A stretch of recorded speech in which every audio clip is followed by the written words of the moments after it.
bata amafaranga ubundi ava he abantu bati tijora kora iki ahava nago bibireba kubera iki niko nabibonye that's nonsense for sure ariko ubundi se bibareba iki muri rusange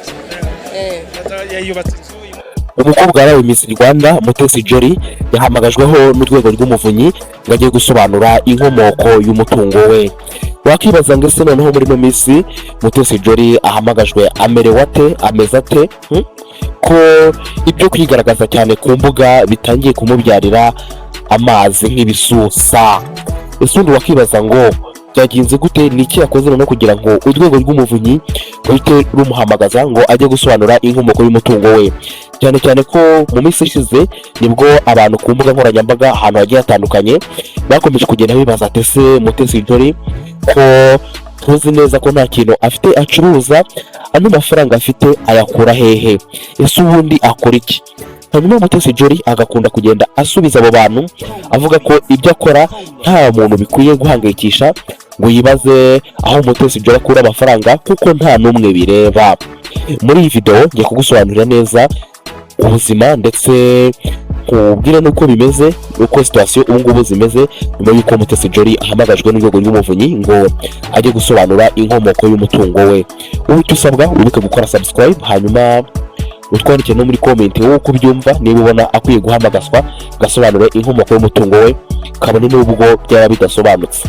Ubundi byose bisa naho byatangiye mu mwaka wa 2020 ubwo Mutesi yakundaga kugenda agaragara ku mbuga nkoranyambaga afite amashakoshi agura ibihumbi 5 by'amadolari ayo nasaga hafi miliyoni 7, yambaye inkweto zigura miliyoni 2, yambaye amakanzu agura amamiliyoni 2 amamiliyoni. Abantu batangira kugenda bavuga ati se Mutesi ano mafaranga ari kugura ino myenda n'ibi bintu arimo arayakura he? Aho ngaho abantu bari bakibaza kurya imyenda bari bataratwika uruhondogoro. Wakibaza noneho ngo niki cyatumye abantu noneho bifata ku munwa bakavuga ati genda Mutesi uraturenze bino bintu nawe ugomba kubisobanura. Mu mwaka wa 2025 Mutesi yaje kugaragaza imodoka ye yari yatumije iri mu bwoko bwa barabasi. Ino modoka ikabigura arenga miliyoni 500 z'amafaranga y'u Rwanda, hanyuma washyiramo kuyisorera washyiramo n'ibindi bikazamuka amafaranga akazamuka kaba menshi bikaba bishobora kugera kuri miliyoni 900 muri miliyoni 850 gutyo. Akigura iyo modoka abantu bahise bibaza ate uyu mukobwa ko ejo bundi 2016 ari bwaraye Miss Rwanda aya mafaranga ayakura hehe?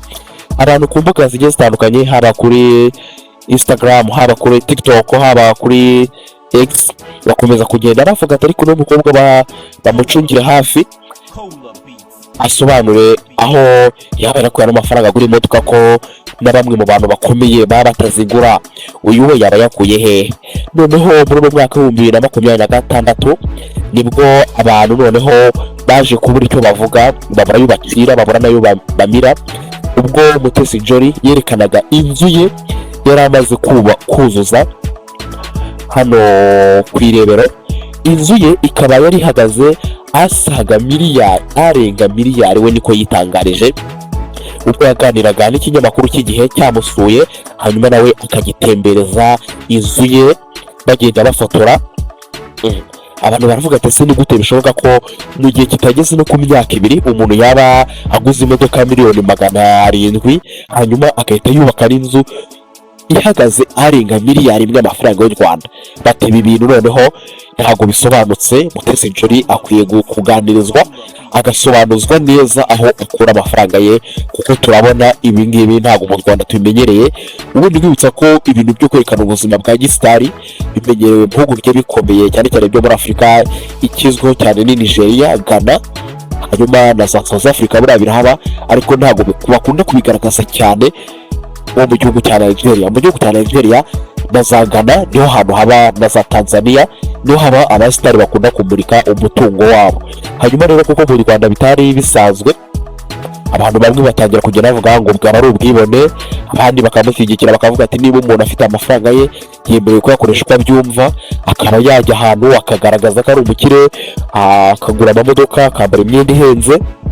nubwo mu Rwanda ibyo ngibyo bitamenyerewe, bamwe nyine bakagenda bamushyigikira, abandi noneho bo bakavuga ati ibi ngibi ni ubwibone, ati mu Rwanda ntabwo ibintu by'ubwibone bihaba, umuntu nibwo yaba afite amafaranga agomba kubyimenyera agatuza kuko ni umutungo we, ntabwo agomba guteza abandi bantu ibibazo atuma bacumura, bati ni ubwibone ahubwo inzego zimugereho hanyuma asobanure inkomoko y'umutungo we. Bamwe mu bantu basobanukiwe ubuzima bw'ibyamamare bagenda bemeza yuko Mutesi Jolly yaje kugira amahirwe akomeye yo kuba icyamamare, hanyuma akamenyana n'abantu benshi kandi bafite amafaranga bateye imbere, ndavuga cyane cyane abantu bagiye bakomeye, cyane ko harimo n'abana b'abaperezida, kugira ngo uzamenyane n'umwana wa perezida ni ibintu bikomeye ndetse n'ibintu bifite agaciro gahambaye. Nibutsa ko umwana wa perezida w'igihugu cya Uganda General Muhoozi Kainerugaba nawe ni umwe mu bagabo bakunze kugenda bivugira yuko bikundira uyu mukobwa Mutesi Jolly. Nibutsa ko hari n'ubwo Mutesi Jolly n'umugabo Muhoozi Kainerugaba yigeze kugira anniversaire, hanyuma atumiramo uyu mukobwa Mutesi Jolly, ariko Mutesi Jolly amubera ibamba yanga kujyayo. Harimo n'abandi bantu bakomeye, harimo umugabo mu gihugu cya Tanzania w'umukire kuko ufite amafaranga menshi, aho n'umugabo acuruza imbunda, ngira ngo abenshi mwakunze kugenda mwumva story ye, bamwita Saidi, akaba ari umwe mu bagabo bafite amafaranga menshi. Bamwe bakavuga ko bano ari abagabo ushobora kujya gusura cyangwa se mwaba muri kumwe akaba yagupumbatisha amamiliyoni, nawe waba uzi kuyabyaza umusaruro, rero ukaba ushobora kuyabyaza umusaruro. Abandi bantu baba bashaka kumuharabika, bakagenda bashaka kuvuga ko wenda kubera kugenda amenyana n'abantu cyane cyane b'abagabo benshi ko byaba ari byo yaba yarakuyemo amafaranga, kubera ko abagabo ari bamwe mu bantu bakunda gutanga amafaranga. Bamwe bakavuga ati wenda yaba ariyo mpamvu yaba yarabonye amafaranga menshi, ariko ibyo ngibyo we arabihakana, akavuga ko ari amafaranga yakoreye, ko n'umunyarwanda wese adakwiye kuvuga ibintu nk'ibyo ngibyo. Ati cyane cyane niba umuntu abonye amafaranga ntabwo bisobanuye ko yayakuye mu ngeso mbi, ahubwo ni ugukora cyane. Hanyuma icyo Mutesi Jolly abwira abantu, ababwira yuko nta munyarwanda n'uyu n'umwe ukwiye guhangayikishwa na Mutesi Jolly, yibaza ngo Mutesi Jolly akora iki, ese amafaranga afite ayakura hehe, ahubwo ashishikariza abanyarwanda yuko buri munyarwanda wese yagira ishyaka ryo gukora, agakorera amafaranga ye, agatera imbere, igihugu cyacu tukacyubaka, nacyo kigatera imbere kikaza mu bihugu bikomeye, haba muri Afurika ndetse no ku ruhando rw'isi, nk'uko umuperezida wacu Paul Kagame akunda kubigaragaza. Wowe icyo usabwa, kora subscribe niba ugeze kuri uyu munota ureba video, nubwo byagorana, genda different boy.